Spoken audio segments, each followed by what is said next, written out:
Ready when you are.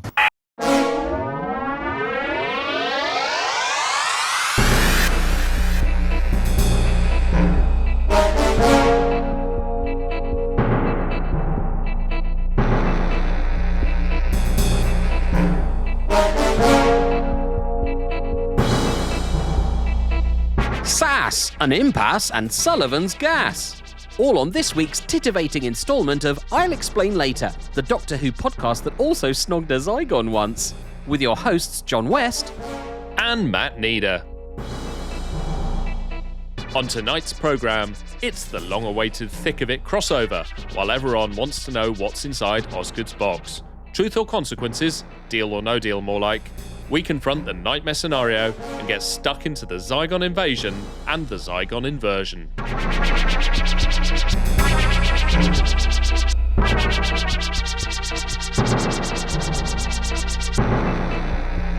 Well, hello.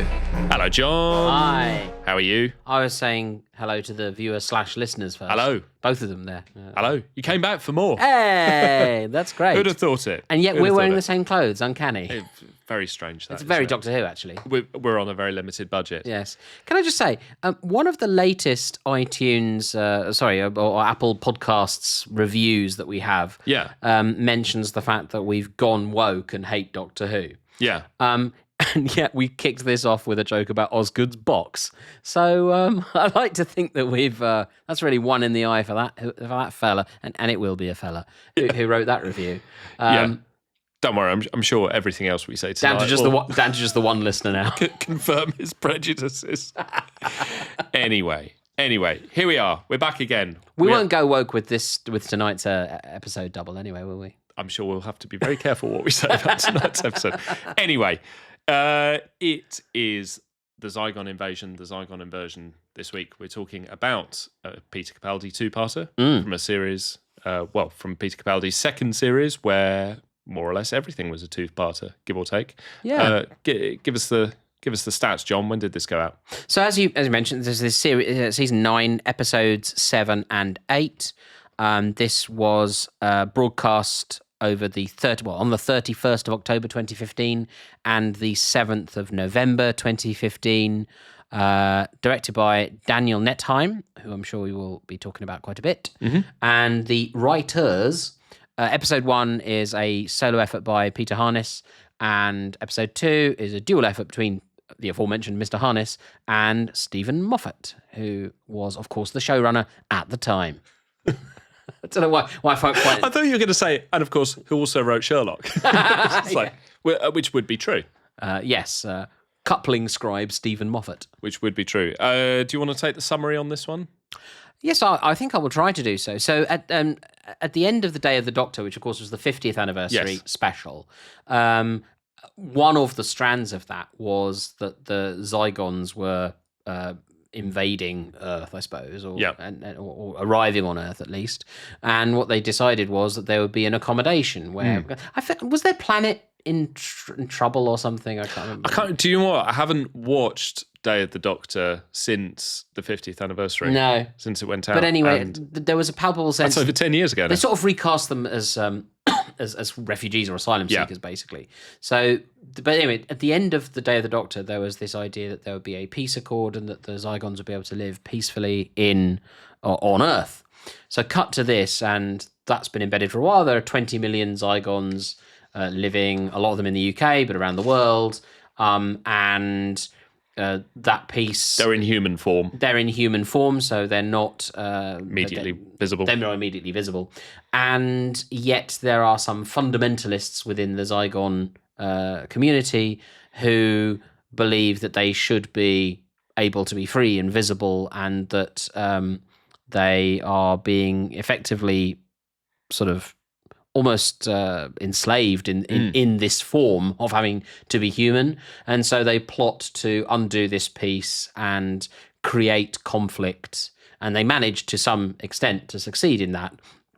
One of the main vectors of their attempted revolution is to effectively copy Clara, who then, by virtue of having this position with the Doctor and therefore within UNIT, is able to quite quickly get control of the underlying unit Zygon situation in London, Yes. which of course is the focal point of the entire thing. And Yeah. fairly going to go out on a limb and suggest that there are some attempted parallels with the War on Terror. Interesting.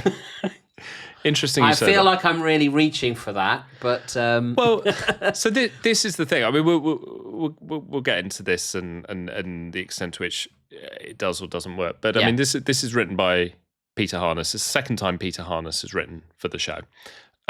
First, he was previously lead writer on Wallander, like the Kenneth Branagh detective series. Went on to do a couple of other series for the BBC.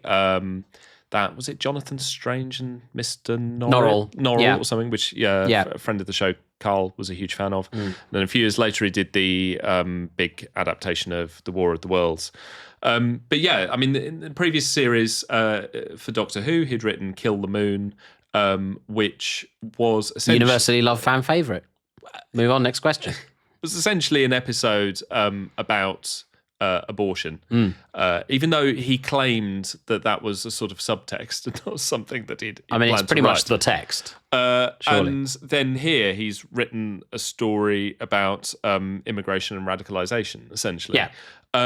So it's fair to say that in an era of Doctor Who, which is not wildly political or even that topical, Peter Harness is not fucking around here. No. He's really sort of inclined to go for it, which, in and of itself. And again, he's not. These aren't subtle. These aren't subtle subtexts that you might read into it. This is very much the text. No. I was obviously, just to be very clear, if anyone is really fresh to this or hasn't seen these episodes, and we can't rule that out. More or less, we can rule it out. But if anyone hasn't seen these episodes and is coming to this cold, when I was saying it's a bit of a reach, I was very much playing that for a grim laugh. This is, without question, what this is about. This is as ripped from the headlines as Doctor Who gets, basically. Yeah. Which is a form that I've enjoyed the series in the past. And I think there are topical eras of Doctor Who that I like. And it's worth noting that at this time, 2015, this was at the point where ISIS was, or Islamic State was extremely powerful throughout, particularly Iraq, and obviously the Syrian civil war was sort of kicking off around this time. So it's a very powerfully relevant thing for this to be. It's not like it's discussing, because a lot of people might look at the dates, the broadcast dates 2015, and think, is this riffing off the war in Iraq and all that sort of thing?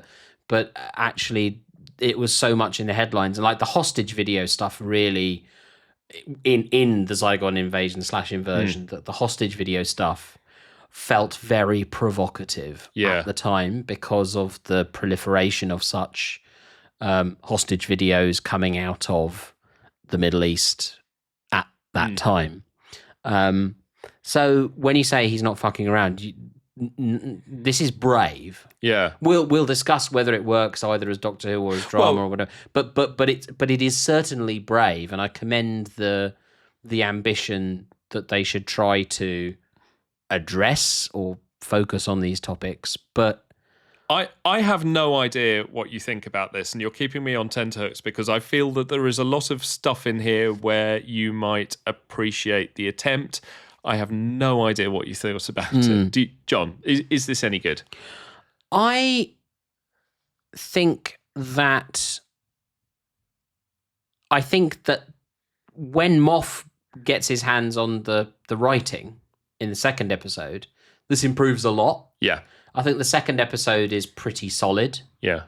I think the first episode is really patchy. And largely patchy, not because it clumsily deals with really, really live ammunition in terms of kind of the socio-political elements. And you could go very wrong, right? Yeah. I think it's clumsy largely as a piece of drama, right? It doesn't really work. The kind of travel log stuff. We're in Mexico. We're in a made-up Middle Eastern country, which looks a bit like a Welsh village.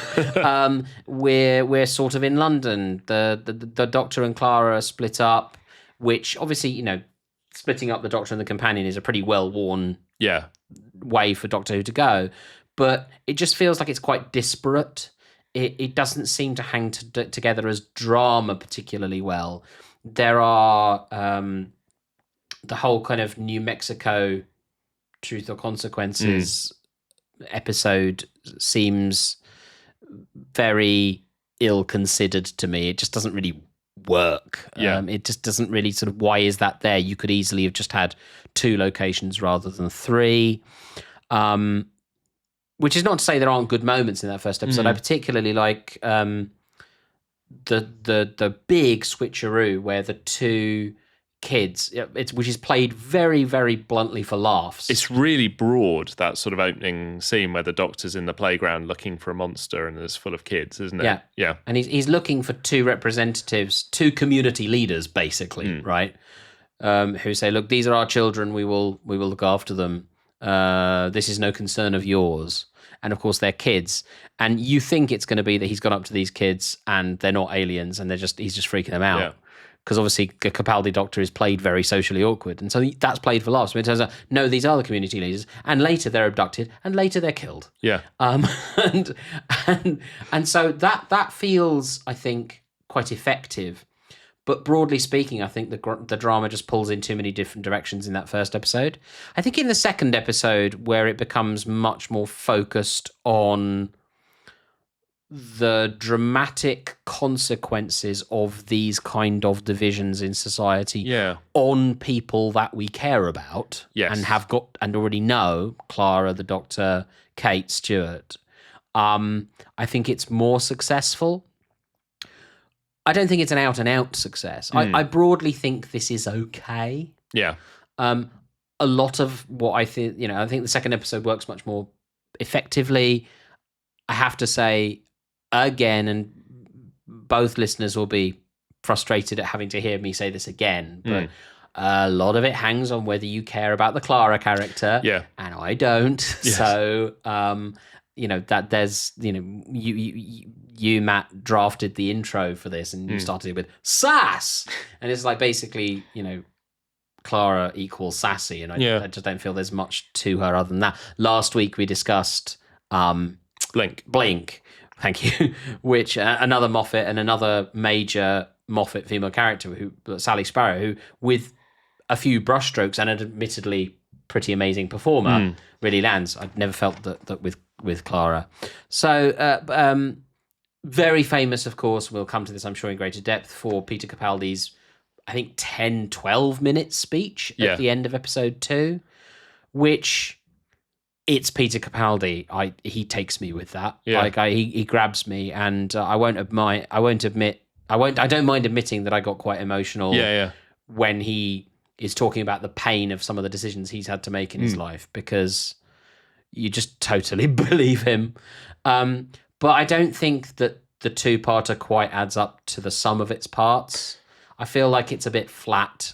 And I actually was really looking forward to recording this episode of I'll Explain Later, Conversations about Doctor Who, which you can find in all good bookshops.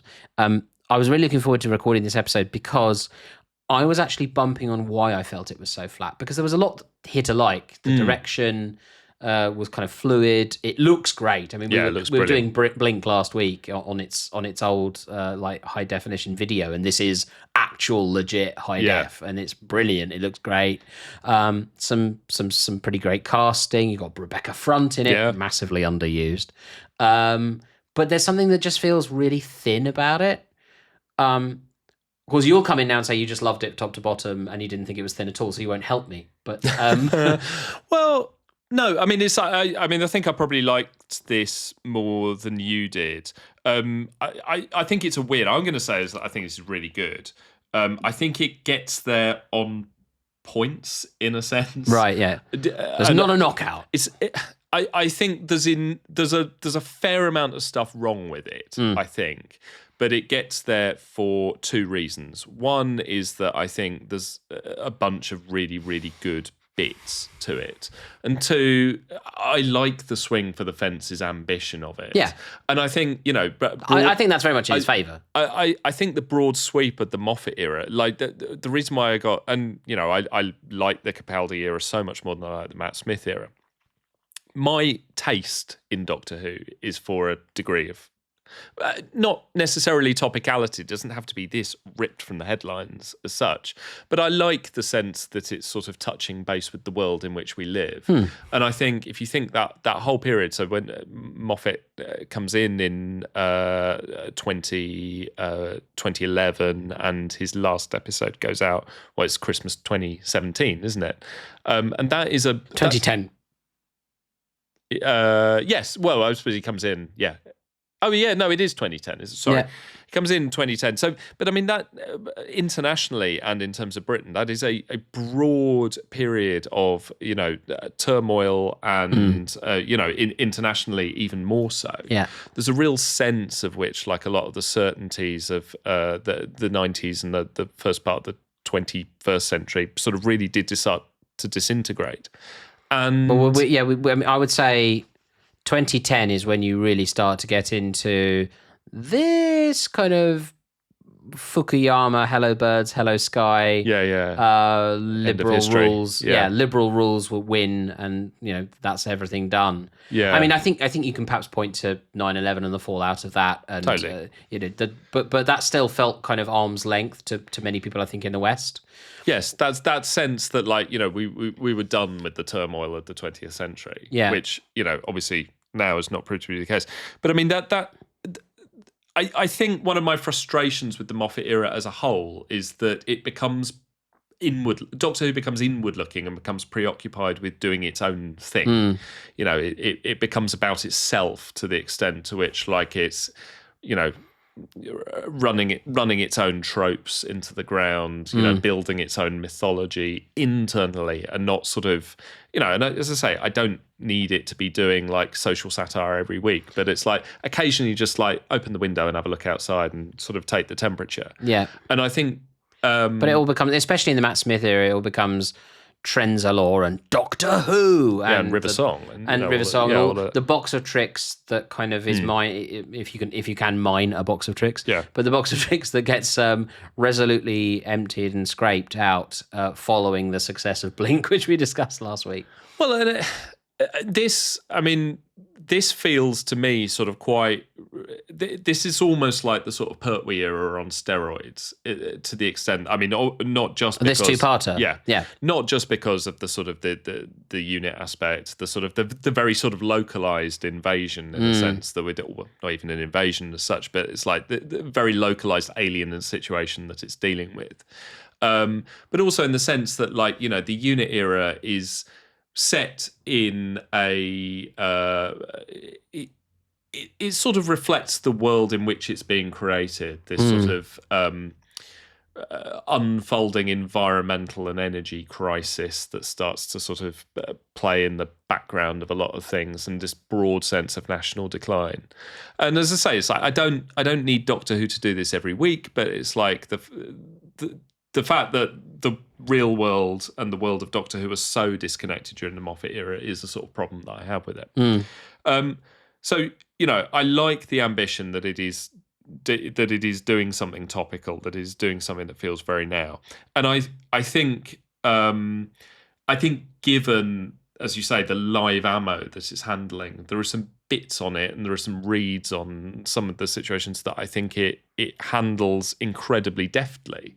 I think there's a really I think the thing that I most appreciate about it is that it is able to, in the way that Pertwee era does as well, preserve a sense of moral outrage and advocate very firmly in favour of peace and compassion and forgiveness as these things that should be at the heart of solving these problems and the society we want to build, whilst also sort of acknowledging that those are hard. that's difficult. That's more difficult than being in conflict. That's essentially the Doctor's point, is that war is the easy way out of this and that peace is the hard bit, and we should be, struggling. So it's not a sort of soft, touchy-feely version of peace that the Doctor's advocating for. It's a very muscular vision of peace that he's got. Oh yeah, and I think that and a fairly compromised peace at that, because, and I think this is where there's a huge line in it, in like, actually, you talk about compassion and peace, but what safeguards does peace need? Which is this whole business with the two Osgoods, who represent the consensus or represent the ceasefire in refusing to divulge their identities to the broader public, and then the MacGuffin of the Osgood box, which obviously turns out to be nothing. Sorry, you were going to say no, but also just the fact that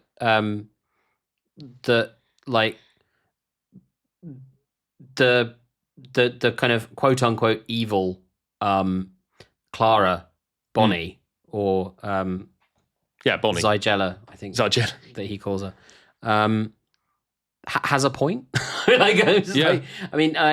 Obviously the parallel is being very obviously drawn between her and Islamofascism, whatever fundamentalist Islam, whatever one wishes to call it. What I would say is that in the Zygon invasion / inversion, the fact that the piece is built on them having to fundamentally hide their disguise themselves to assimilate so completely that they lose any outward signs of who they are. Is pretty wild. And it seems like a hell of an ask. So when you say yes, the piece is very muscular and very, it's not a wimp's option, I agree with that, and I think that it's right to say that peace is not an easy option, and it's not just like all sitting around campfire singing Kumbaya. I'm there, and I agree, but I find that the Doctor is so okay with them just. Well, you just become like them. That's fine. Maybe it is the best that's on offer. I would have liked to mine a bit more just what that says about humanity, that it couldn't cope with, that it's so racist and so corrupted that it couldn't cope. It just couldn't cope with this influx of incomers. It seemed like a lot of the onus was on the Zygons to kind of assimilate, and that's a big debate. But and this is the thing that I sort of slightly can't wrap my head around, that I was sort of wondering if you, but I think it sounds like you've sort of bumped on the same thing as just this maybe that the central metaphor, right, of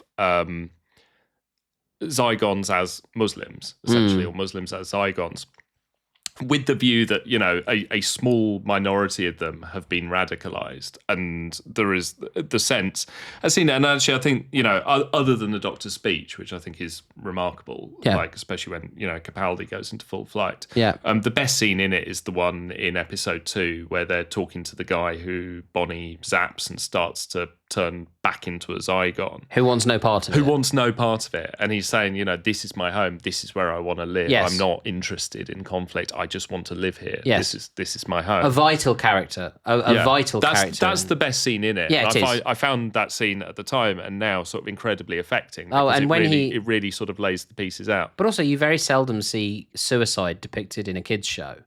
And he just kills himself because he can't cope with what's been forced what he's been upon asked him. to do. It's horrible. It's absolutely horrible. It's really, really affecting and just horrible. But sorry, just to my point, it was like, the question is like, basically, is it that there's only so far you could go, and in fact that central metaphor doesn't work and isn't appropriate in terms of its implications, because it's exactly right. There's the whole thing about the lines that I was writing down left, right, and centre about we want to live as ourselves, which we would argue, particularly for plenty of other groups, that that's fundamentally their right to do. And yet that is the demand here of the radical group. It's like, is it that the story could and should have leaned more into that dimension, or is it actually simply that this central metaphor is inappropriate? I think that's probably I don't have an answer. No. I that's the thing that really bugs me about it. But I think because it does take the metaphor to some interesting and potentially useful places. Yes, it does. But that's the hurdle on which it. But I felt it was. I felt it was both slightly clumsy when it came to the vast majority of Muslims, but also like rather Panglossian about the prospect of converting back some of the more radical. Like, if we're to say that Bonnie is effectively a member of IS, yes, Peter Capaldi giving a speech completely de-radicalizes her. Yeah, no. And I get this is a kids show and it's Doctor Who and like the power of words and rhetoric to deliver peace. Like I maybe that's right, but I felt like it was clumsy. I felt it was a bit too clumsy in terms of, I guess, the broader Muslim community, and yet rather too accommodating of the potential to de-radicalize people who have gone around killing people. I mean, that's the thing. I'm not an expert on de-radicalization, of course, so no, absolutely perhaps should tread not, carefully in how far I comment on this. But it seemed to me that when you're confronted with, I mean, we've discussed on this show many times before, Karl Popper's paradox of tolerance, that when you are tolerant to intolerance, you undermine your entire society. He primarily wrote about that through the prism of looking at fascism, but the principle can hold for any form of extremism that would curtail liberal values, right? Yeah. And so I found myself thinking, on the one hand, look, it goes without saying that when they go to the fake Middle Eastern country and they have a pretty open conversation about collateral damage and all the rest of it, there's an interesting beat where the Doctor's really concerned about collateral damage, yet it does seem that only radicalized terrorists are in that building and they probably should just bomb it.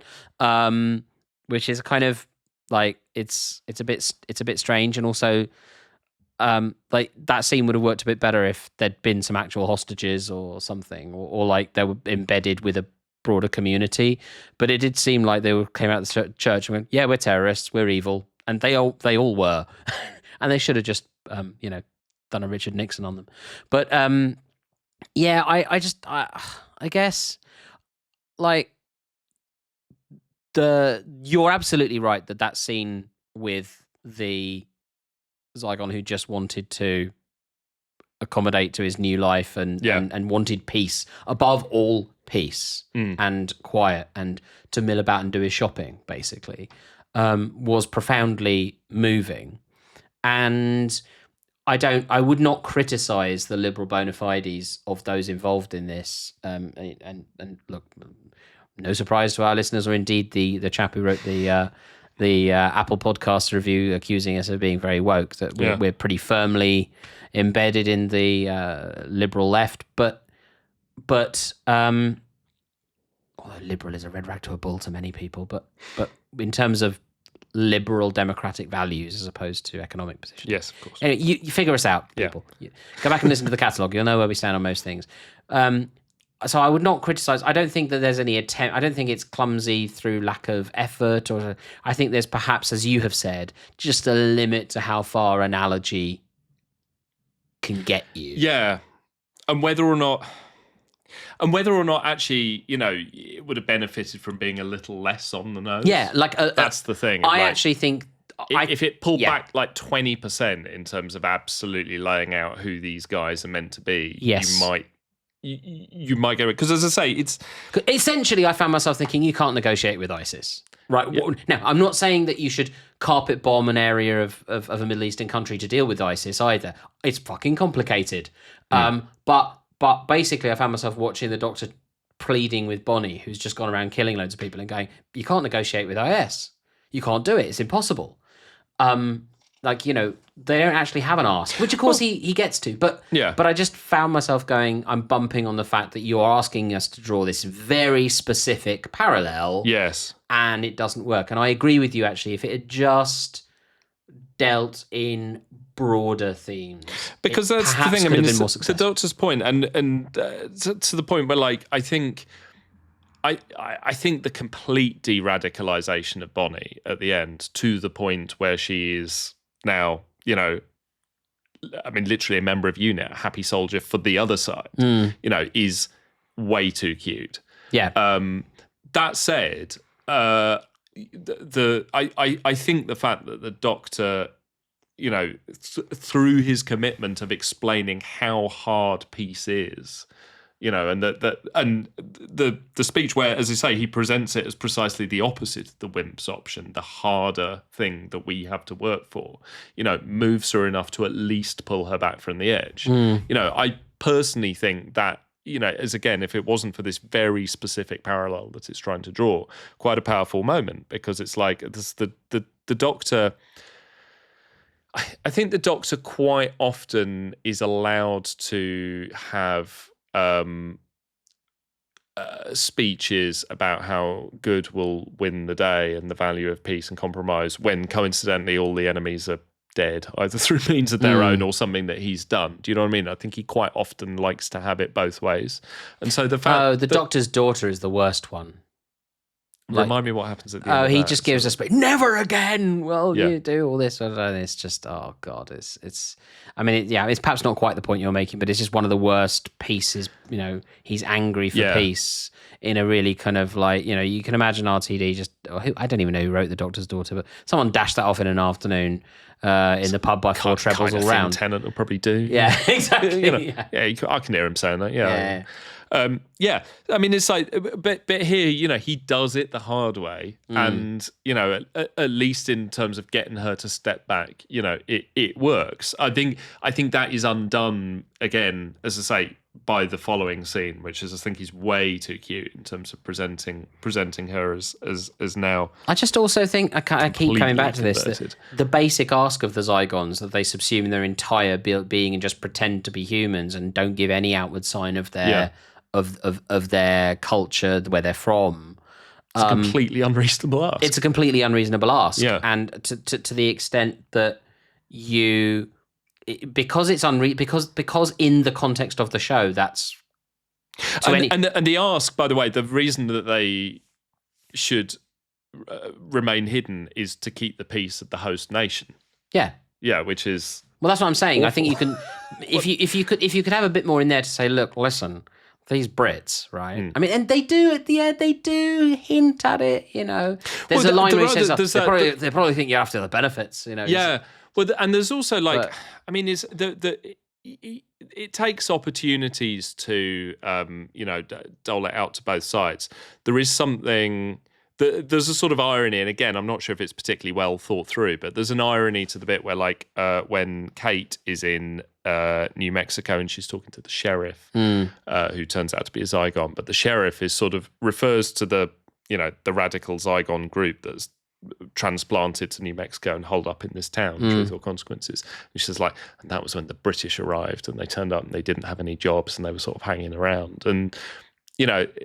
But it's very peculiar, because then it turns out, of course, that she is one of the radicalized Zygons. So that doesn't work at all. I mean, in terms of what makes sense and what doesn't make sense, I will absolutely echo, by the way, your point at the top. The second episode of this is significantly better than the first, because the first, I think, is quite...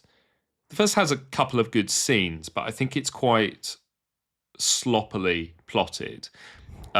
It does, I think, a very poor job of establishing what the stakes are. I think you actually have to do quite a lot of work yourself in order to sort of determine what this situation is, what the threat is, you know, what is the engine of the story. Yeah. You know, the Rebecca Front character, lovely to see Rebecca Front, obviously in this, but you know, her character just disappears through a hole, doesn't she? I mean, she's at the back of the church and you just never see her again. Yeah, that's it. She's wildly underused, because she's a great actor. I mean, obviously, fans of The Thick of It will be used to... You'll get a thrill to see her and Capaldi together. Yeah. Whatever. We can discuss The Thick of It some other time. But yeah, also could have been could have done with being 20% dialed back and not quite so on the nose. But that's just a separate conversation to have another time. Maybe at Listener Drinks, which we'll be arranging soon. There are good bits enough because the scene where the Zygons confronted as disguised as family members of the soldiers come out of the church. And there's that sort of bone-crunchingly tense moment where the soldiers are trying to work out what to do. Yeah, I think that's quite an effective scene. But this is I completely disagree. Okay, because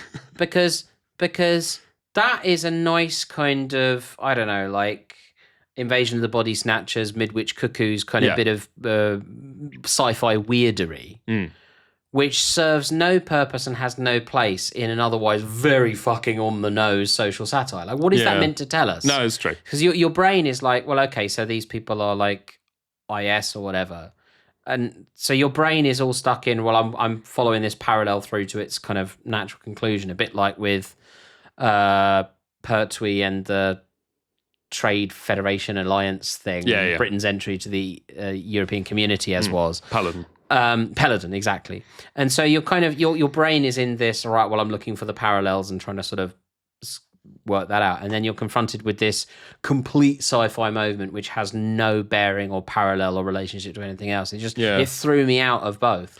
Not helped by the fact that the Middle Eastern territory was, as I said, very clearly some village in Wales.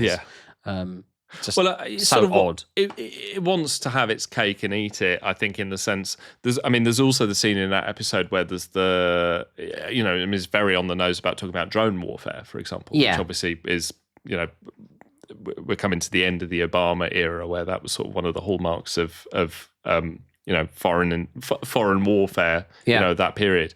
And you have the scene where the drone pilot is piloting the drone, and then the family come out of the house and are waving, and it's like Zygon clones of her husband and kid. And I think, in and of itself, that is, that's a dramatic moment and a good bit of sci-fi emotional drama. But again, it's like, there's see, I really bumped on that because there's a carelessness about what it's actually doing in the bigger context, I think. But this is it. Like, I actually felt that scene would have worked better if it hadn't been her kid, but just a random kid. Like, the fact that it copied her kid, right? But like, if it had just been a kid, so are you happy to pull the trigger with random kids? Presumably, the point is she would have been happy to pull the trigger if that had been a. Yeah, but I would. But she shouldn't have been, obviously, because it's appalling. No, but what I'm saying is, okay, so this makes me sound like that. Now, am I the arsehole? Usually the answer is yes. But like, leave a comment below. Unless she truly believes her kid is in that country, which she has no reason to think, you pull the trigger. That's an extremely good point. Sorry, yes, it completely falls apart. You on that fuckers basis. are copying my kids. Yes. How dare you? Bang. Whereas random kids, that's an am I extremely sure? good point. Am I sure this is a Zygon? Yeah. Am I sure? And even if it is a Zygon, am I sure it's a bad Zygon? Yes. And I got completely thrown out of it because it's like the manipulation was so bloody. And actually, this was true. I missed that. No, you're absolutely right. And this was true. Conceding like, the entire point. The American soldier saying, "Mom," it's like, it's very obviously not your mother. Yes. And like, why would she be there? Yeah, and she can't even answer questions. Yeah. And like, I just don't see what is the point you're making here, honestly. What is the point you're making here? No, I completely agree with you. I feel like if it had just sort of stepped back and been more impressionistic. Yeah. I mean, in the same way that you don't stand in front of a Monet and go, could have been a bit sharper, Yeah. It's sort of could have been a bit more, like you don't stand in front of it going, well, the lack of photorealism is really bumming me out here. It's sort of, you think, wow, it's captured something, right? It's captured something. It's captured an essence of the moment. And I think if this had been slightly more impressionistic, I suspect personally, you would have, not you, one would have bumped less on some of the, well, actually, this doesn't really make a parallel because, in fact, in the Accords of 1840, you find yourself trying to really. Well, and that's the thing. I think it's like weeds. where it becomes more successful in its second episode, and it's like, this may well be the second week in a row where we're sort of perhaps slightly unexpectedly praising Moffat for bringing a degree of sort of warmth and characterization to it. Well,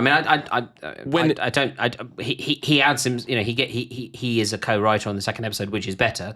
One, I suppose, presumes that. But I think the second episode becomes more about the dynamic between a collection of characters as opposed to characters we already know as well. So you get a bit of a buy-in there as well. Yes, if you care about Clara, which I don't.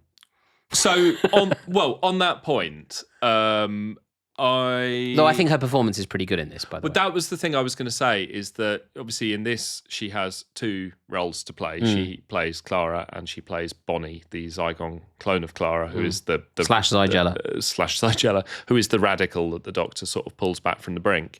And I was going to say for a while that I wasn't. Bonnie felt a little bit sort of panto starchy, sort of. I wasn't really feeling the performance there for a while. I would say during that speech, and I think one of the things that, for whatever its implications in terms of the wider metaphor that the story is going for. She does very well to in that final scene of the sort of just the sort of slightly pinched sort of ashen face of a woman whose entire worldview is just being systematically demolished in front of her. Yes. There's a slight sort of tremble of the lip. There's a bit of a sort of like she doesn't want to say anything in that situation. No, I think that is that in tandem with Capaldi really sort of swinging for the fences there. No, and I have no problem. I have no problem with Capaldi's, by which I mean the Doctor's, demolition of fundamentalism. Yeah, I mean it. No, me neither. What do you actually want? We want war. Well, okay, you win the war, and you. What do you do then? What do you do then? It's like it's a bloody good question, and it takes you to the nub of. Yes, what's that point he makes is like, when you've got everything the way you want it, what are you going to do with people like you, the troublemakers? Yes. It's a good point. We'll win. Yeah. And it's actually brilliantly written that when she says we will win, it's not clear what. It's actually a bit of a non sequitur. Win what? Win another war? Win an argument? Win? It's not meant to be a good response, and it isn't a good response. It's very. What of course I think. So I threw my notes away, and actually there was a point I wanted to make from them. Capaldi in the speech, nobody wins for long. The wheel just keeps turning. He points out, of course, that this is like the 16th. This happened 15 times before, so this is presumably the 16th time that whether he's joking a little for hyperbole, but it's clear this has happened before, and they've needed to go through this many times. I mean, it is true that the price of maintaining any social compromise is eternal vigilance, and that's very much the point of it. Which is the point we've seen made elsewhere with Genesis of the Daleks. This came up a lot, isn't it? Absolutely. Yeah. I mean, the Rainbow Coalition of Thals and Mutos and the scientists, which of them that are left, and of course the Doctor and his companions. That Rainbow Coalition, that diverse coalition that manages to put the fascists back in their box. Yes, but it only keeps them in the box for a certain amount of time, which is that's the kind of impressionistic. I think the Genesis of the Daleks is more impressionistic. It's not. I mean, okay, yes, it's saying, well, obviously the Daleks are Nazis, but it's not literally saying yes, and these are the Social Democrats, and these are the and these are the community leaders. This guy was this guy. It's just that little broader brush, and so I personally feel you get taken with it a little more. And this being on the nose, it just suffers a little bit for that. And of course, because ultimately it's a kids' show, you can't actually have hostages being beheaded or real discussions of the fundamental issues at stake here. And we sit here, after a year of conflagration in the Middle East, and the issues are wildly complicated. Some of them are sort of legitimate geopolitical grievances. Layered on top of that are millennia of religious ideology and fundamentalism, and there have been modern offshoots of that, and then Western powers trying to play off one against the other and all the rest of it. It's exceptionally complicated. Yeah. And this, for me personally, and I know you like it better than I did, but for me personally, this seems to sort of end up in a no man's land where it's too specific to make some broad points well, but it doesn't. It can't actually be Doctor Who and and Islamic State. It can't quite go that far either. So well, no, but also it's like it's too specific for you to be able to view it on that sort of general metaphorical level. But at the same time, it can't commit to being fully about Islamic State either, or immigration. No, I mean it can't, probably because it shouldn't. No, I'm not suggesting for a moment it should. But that also it sort of the metaphor falls down ultimately and stops it maybe having as much that's useful or interesting to say as it could. Jesus Christ, see you're a fucking omnishambles, that's what you are. You're like that coffee machine, from bean to cup, you fuck up. So, this is an interesting one, because as I said, I think one of the things that I like about this Zygon two-parter is, the attempt to do something a bit more topical. Where topicality in Doctor Who is a sort of weird thing, because I don't think there's anywhere in the sort of founding text of Doctor Who that says that it is meant to comment on the world as it is around us.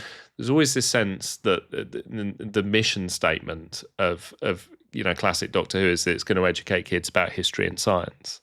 And yet, there are certain aspects of the 60s that certainly suffused the Hartnell era.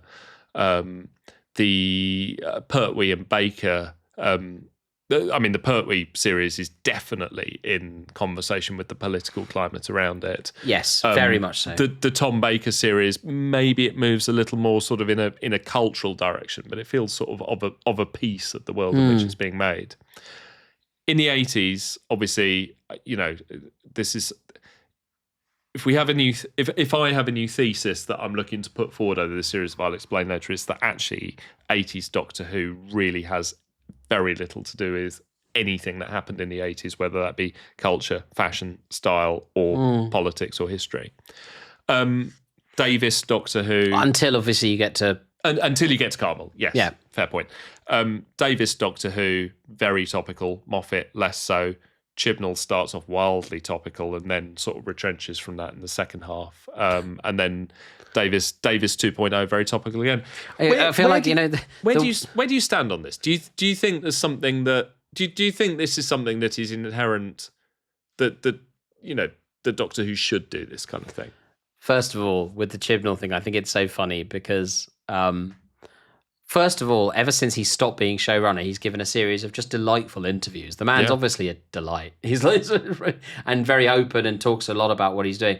I think he's almost entirely correct in every observation he makes. And there's is it the Radio Free Scaro interview that he did? That's which great. Is an absolute banger. I came away with so much respect for him out of that. Well, I mean, yes, for him personally. Yeah, for him personally. But what I think is it reminds me of the brilliant Withnail and I meme of the we insert something by mistake. We went on holiday by mistake. It's like Chibnall is basically we made really deeply conservative Doctor Who by mistake. By mistake, yeah. A bit like Mark Gatiss in The Unquiet Dead, I think. Yes. Accidentally making a violently anti-asylum seeker. It's very much by mistake. Yeah. You sort of asked, should it? I mean, insofar as and you hear this argument made a lot, particularly in fandom. The genius of sorry, I'm doing a fan voice. That's terrible. Really. The genius, indistinguishable from your own. The genius of the format is that it can do anything. And, I think a bit like Ian Malcolm in Jurassic Park, just because it can doesn't mean it always should. But broadly speaking, I think we talked about the Peladon stuff. Yeah. In the Pertwee era, I mean, look at Planet of the Spiders is so full of kind of contemporary concerns. Invasion of the Dinosaurs. Green Death, yeah. Green Death, my God. I mean, that is I mean, if any listeners, if either of you want to go back, Green Death is a crash course on like what was going on in the early to mid 70s. Yeah, but also just wildly still completely relevant today. It's spellbinding. I would really urge the listeners to go back and listen to our review of the Green Death, because where we go into that in obviously greater detail. When it does it, like anything, I mean, it's a boring answer. When it does it well, it does it very well indeed. Yeah. When it does it less well, it does it less well. I think we probably differ, for example, on our take on the Happiness Patrol, which again, to me, feels almost like a parody of agitprop anti-Thatcher theatre, rather than just being kind of one in the eye to Maggie. It goes a bit too primary colours for me, a bit too primary colours in terms of its aim. I appreciate the ambition. I think it again could just dial it back a bit to be more effective in landing its punches. Because part of me wondered at the time when the Zygon episode went out whether or not Peter Harness was sort of potentially being framed up as a future showrunner. And I have to say I have absolutely no intel that suggests that he was. But the commissions he was getting elsewhere and his experience, on doing a couple of other big shows, and then the fact that he was a recurring writer that kept bringing back, all 3 years through the Capaldi era, made me think. And his contribution to the Monks storyline, I think, is a lot less issues based, isn't it? I've not watched it since it went out. I would need to go back and.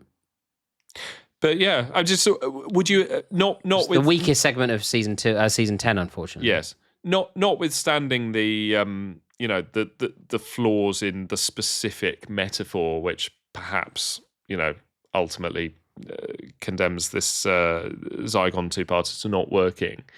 Would you have liked to have seen more of this approach at the time? I mean, I suppose there's a world where the Paladin.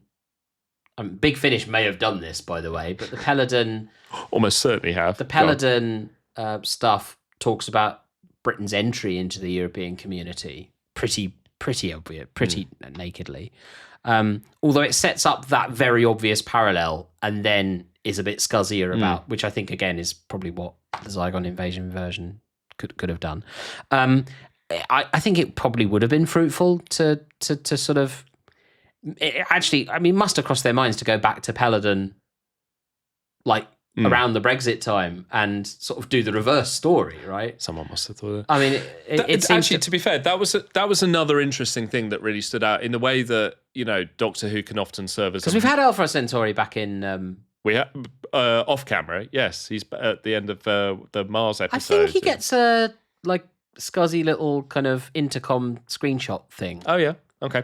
But the Mars, Empress of Mars. Sure. But it's interesting actually, because I think one of the functions that sort of more or less topical Doctor Who can provide is almost to put a bit of a marker in the sort of cultural feeling of the time, in the way that that's absolutely what the Pertwee era does. And one thing that actually I should have mentioned earlier when we were talking about specifically about the Zygon episodes was that scene in part 1 where Clara or Bonnie, but we don't know she's Bonnie yet, and the character Jack, I think, played by the lady from Bugs, Roz from Bugs, played by Roz from Bugs, and they're having this conversation, and she just says, it feels like everything's just going nuts at the moment, doesn't it? It's really and she says, Dad, you're just middle-aged. Yeah. Middle-aged people always thinking the world's falling apart. Then I came to thinking, hang on, the world is falling apart now. Oh yes, I'm 41. But there's also something about how... And yet it actually is. I had to... Well, this is the thing. I had to look this up and remind myself. This went out in 2015. And the sort of... obviously it's not remotely true, but the sort of the meme view of history is that like 2016 is the year in which the world went to hell in a handcart. It's like we were, the view back now is like, okay, yeah, things were sort of doing all right, and then we had Brexit, then Trump got elected. Well, no, first we had David Bowie and Alan Rickman die. That was it. That set the scene. All the celebrities we liked died. Prince, they all went at the beginning of the year. That's it. Then Brexit in the middle, Trump at the end, and that was the year from hell. Yeah. So actually, to hear someone a year earlier, possibly more so in terms of when it was written, just articulating that sort of doomy, like, oh, things the wheels are starting to come off a bit, sort of feeling, again, was quite a useful marker for me in terms of just saying, no, this didn't start in 2016. Well, the wheel just keeps turning. Yeah, that's what absolutely. Capaldi says. But to come back to should Doctor Who do these things? Yes, of course it should, and I'm glad that they tried in this particular case. It's not wholly unsuccessful. I actually, people who listened right back to the beginning, I didn't hate this. I just didn't feel it really worked. But I like the fact that they swung for it. I think there are better examples of Doctor Who dealing with contemporary issues. Probably the Green Death is at the very top of that. Yeah, but I absolutely think it can and it should. And actually, that first series of Chibnall's run, where they tried to deal with socio-political issues and it went very badly wrong, to my mind at least. I mean, like with Kablam, where the Doctor ends up allying with the evil corporation against the protesters. Admittedly, the protesters are quite mad, but you know what I mean. Like ultimately, it's like we're gonna corporations are people too. We're not going to. Yes, exactly. Which is essentially the line the Doctor alights on at the end. We're not going to stick it to the people. We're not going to stick it to the man. We're going to ally with him. Yeah. It gets itself in a really curious position, and I think that's something that a lot of fans. A lot of Doctor Who fans are progressive lefties. Hello. And there are those that aren't. But Doctor Who feels like it really doesn't work if it veers accidentally into conservative territory. The Doctor, by definition, is a liberal and bohemian character. It doesn't really work when. I mean, it just felt so jarring, didn't it? Yeah. Well, we'll get to that episode in time, but yeah, it did feel like a mistake had been made. Fair enough. Well, we've done it. Chalk it off. Yeah, we've done it. Fair enough. Done. Tick. I'll save us a week further down the line. Anyway, well, on that note, I think that's us for another week. It is. We'll be back next week. But we want to hear your views because... well, mine. You've heard mine. Oh, no, the listeners. Both of them. We want to hear from you about if you've been affected by any of the issues in today's programme, then please do... a slightly heavier episode than we normally do. To be fair, if you have been affected by any of the issues in this programme, seek professional help. Don't get in touch with us. Absolutely. But what I would say is we would love to hear from you. Yep. We're on Blue Sky. Blue Sky, I'll explain later. I'll explain later. Twitter and Instagram at Explain Later Pod, YouTube at I'll explain later. Because I'll explain later. Our seamless social media strategy being what it is, we've changed the username for we've changed the handle for Blue Sky. So absolutely, we can get the same one across all of them. And always leave a comment underneath this video if you're watching on YouTube, and drop us a good old-fashioned email to hello@I'llExplainLater.com. That is always nice. I'll explain later. Tell your friends. If I'm not making the both of them joke again. That's just for our listeners. Fair enough. Both our listeners have lots of friends. Anyway, good stuff. We'll be back next week. Have a good one. See you then.